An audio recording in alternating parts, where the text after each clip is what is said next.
Isto começou espontaneamente, que eu atribuo a uma tendência genética, porque você vê que em qualquer matéria, qualquer disciplina, esporte, arte, qualquer coisa, há pessoas que nascem com um pendor natural para Uhum. aquela coisa. E ainda crianças já começam a fazer naturalmente.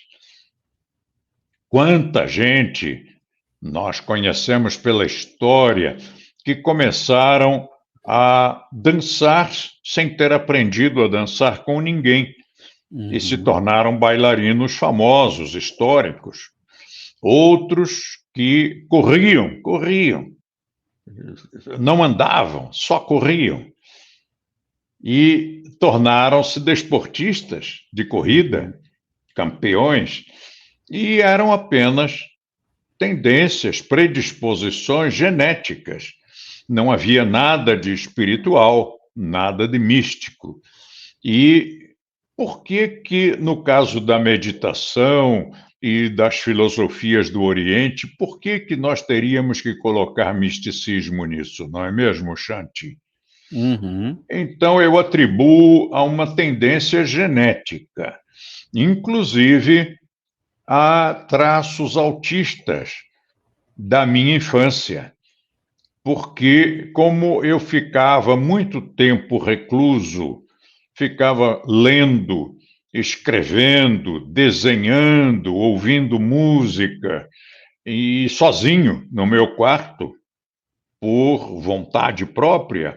Uhum. Então, esses traços discretamente autistas, que sem dúvida alguma eu tinha e devo ter ainda hoje, isto era uma marca genética com predisposição para as coisas de dentro, do universo interior.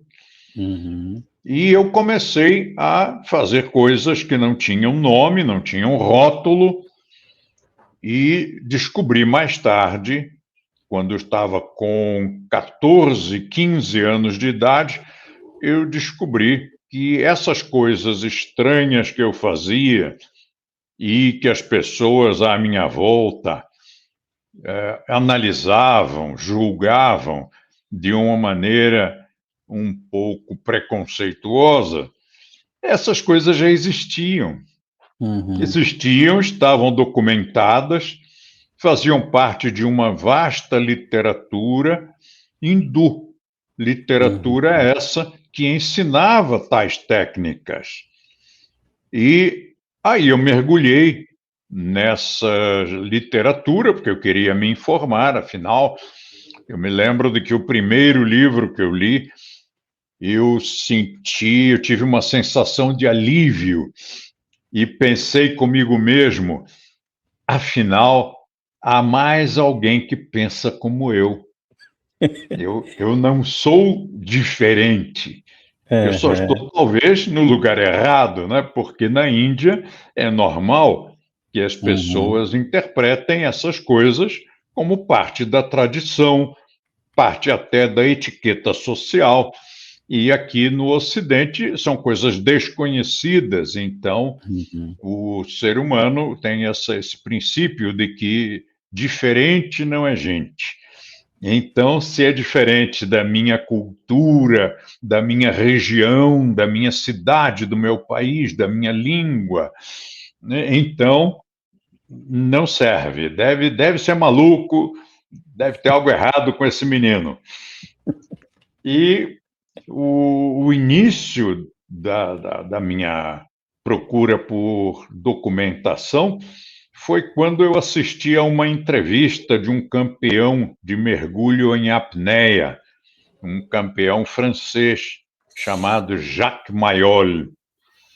Ele deu uma entrevista e eu assisti a essa entrevista quando eu estava com uns 15 anos, mais ou menos, 14, 15 anos de idade, eu assisti a uma entrevista dele em que o entrevistador jogava muito confete, né? Colocava-o nas alturas, dizendo que era um fenômeno que ele havia conseguido, porque a medicina dizia que era impossível alguém descer aquela profundidade em mergulho sem equipamento algum. Aquilo chamou a atenção. Você imagine um menino de 14, 15 anos vendo um campeão mundial, alguém que fez alguma proeza que era considerada impossível, e ele foi lá e fez. Então eu parei e assisti. E, ao assistir, o Jacques Mayol mencionou uma coisa, um nome que eu não conhecia. E ele disse que era graças às técnicas de yoga, de respiração, de meditação, etc. E aí eu fui procurar a literatura. Foi então que eu encontrei aquele primeiro livro, que era do Vivekananda. E aí comecei a documentar. Passei a entender que aquilo que eu estava fazendo não era estranho, de maneira nenhuma. Era apenas uma coisa que, lá no Brasil, as pessoas não conheciam naquela época. Isso foi há 63 anos. 1900, foi até mais do que isso. Foi em 1958. Passado algum tempo, eu debulhei aquela literatura avidamente, e ao estudar aqueles livros, aquilo tudo me era muito familiar, e eu encontrava ali a fundamentação das coisas que eu fazia, entre elas a meditação. Eu não chamava de meditação, eu simplesmente sentava e, naquele meu autismo, eu entrava num estado de consciência diferenciado e expandido. Depois, muito depois, eu fui estudar sobre autismo e descobri que existe um fenômeno chamado, um tipo de autista chamado autista savant.